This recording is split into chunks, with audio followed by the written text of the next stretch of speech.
Title: Esther Dyson, the visionary who sees tomorrow. Chapter 1: The trailblazer who turned curiosity into action. What is the first thing that comes to mind when you hear Esther Dyson's name?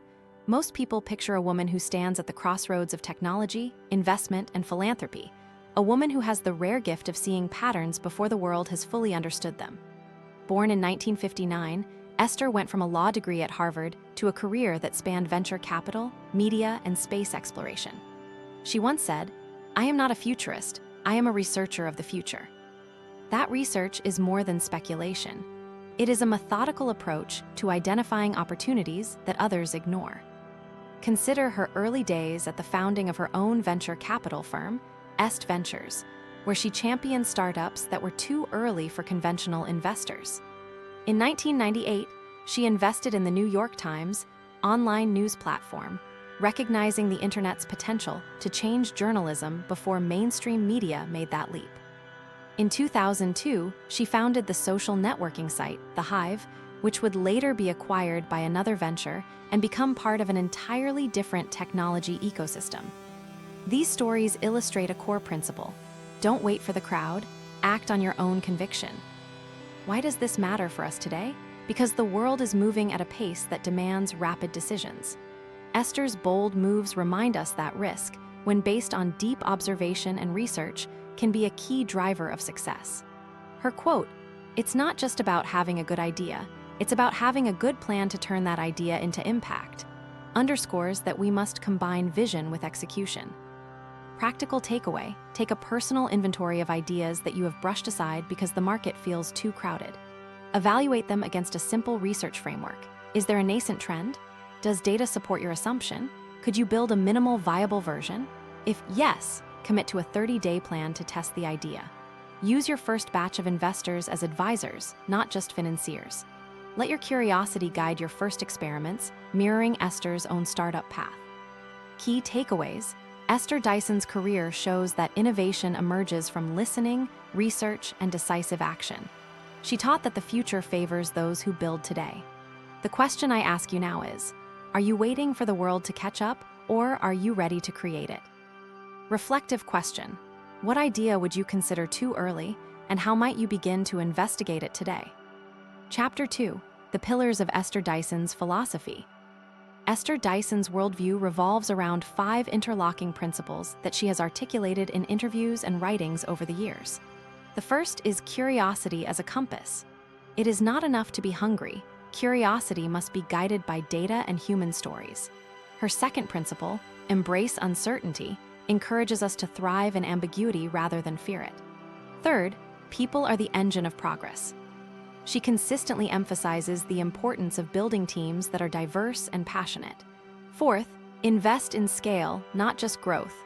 This is a reminder that the impact of our endeavors should measure in terms of lasting influence, not just financial metrics.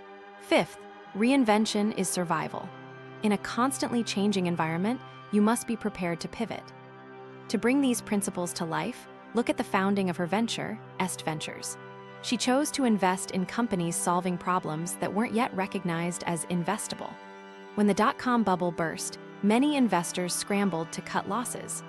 Dyson refused to abandon the companies she believed in. She used a long-term horizon principle: invest not just for quarterly returns, but for decades of value.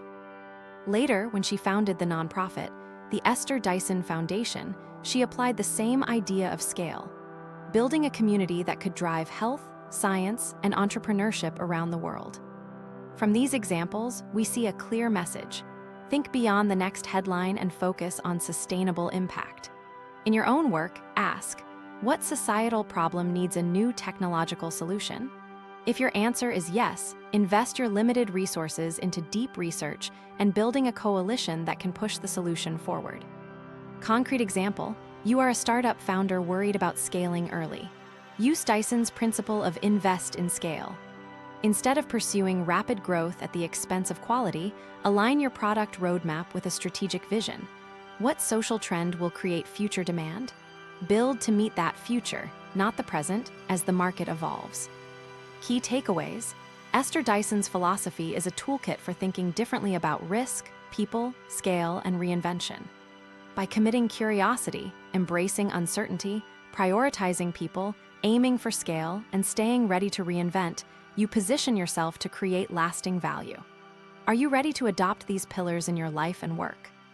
Reflective question. Which of Dyson's 5 principles do you feel is most missing from your current approach, and how can you start to incorporate it? Chapter 3, Turning Theory into Action, Esther's Life Work in Focus. The best way to understand a philosophy is to see it embodied. Esther Dyson's career, from co-founding the online community platform, The Hive, to her involvement in space exploration, offers a living laboratory for applying her principles. When she helped launch the nonprofit, the 100X Project, her aim was to accelerate new technologies that could transform society. She leveraged her people engine philosophy by engaging a global network of experts, scientists, and entrepreneurs. What sets Dyson apart is how she uses data in her decision-making. In 2014, she was an early backer of the healthcare analytics startup, HealthLoop. She did this not because the idea sounded sexy, but because she saw evidence that personalized data could improve patient outcomes. Her team developed a platform that used machine learning to anticipate health issues, an investment that would later help millions maintain a healthier lifestyle. Beyond technology, Dyson applied her philosophy to philanthropy. Her foundation focuses on science, women's empowerment, and education. She uses an invest-in-scale mindset in philanthropic capital. She prefers to fund programs that can be replicated across multiple regions rather than isolated pilots. An example is her funding of the She Leads initiative in Africa, which offers women leadership training and access to microloans, scaling a simple model across dozens of communities.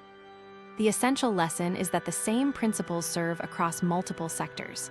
Whether you invest in a startup, fund a social program, or build a product, the foundation remains: curiosity, uncertainty, people, scale, and reinvention. Example for you: suppose you want to launch a new educational platform. Adopt Dyson's research phase, conduct ethnographic interviews to understand learning gaps, identify data that points to an underserved need, and then design a minimal viable product focused on scale. Build a team that brings varied perspectives: educators, technologists, behavioral scientists. Prepare for reinvention. Be ready to shift the learning model as new technologies emerge. Key takeaways: Esther Dyson's application of her core principles demonstrates that they are not theoretical, they produce real impact. The way she invests and acts proves that curiosity, data, and people drive long-term success. How do you plan to apply these lessons in your next venture? Reflective question. In what area of your current work could you better apply Dyson's invest in scale principle to create lasting impact? Chapter 4, Bringing Esther's Wisdom into Everyday Life.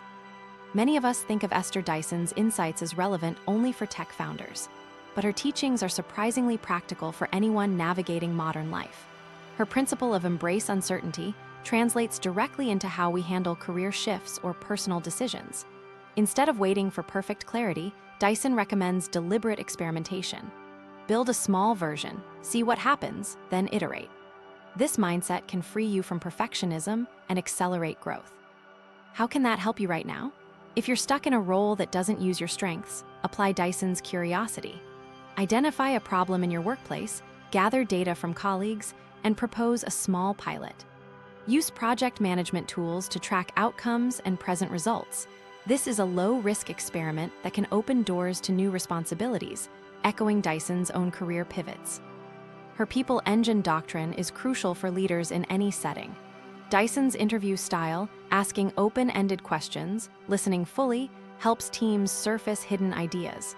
Adopt this in your next meeting. Instead of telling people what to do, ask, "What's your view on?" Listen. Then synthesize the insights into actionable steps. For those looking to expand their influence, Dyson's Invest in Scale can guide social media strategy. Instead of producing short videos, think of content that can be repurposed across LinkedIn, Twitter, and a newsletter. Prioritize high-impact messaging that can be scaled with low marginal effort. Finally, the reinvention principle encourages self-development. Dyson once said, "Your greatest asset is your ability to change." Commit to a quarterly habit review. What skill did you let slack? What knowledge will future trends need? Create a roadmap to acquire that knowledge and embed it in your practice. Concrete example, you want to launch a new podcast. Instead of a single episode, test a 3-episode series on trending topics in your field. Engage listeners for feedback and adjust format. Scale by partnering with influencers or syndicating on popular platforms. Iterate quickly based on listening metrics, a live experiment akin to Dyson's approach. Key takeaways: Esther Dyson's principles are actionable steps anyone can use.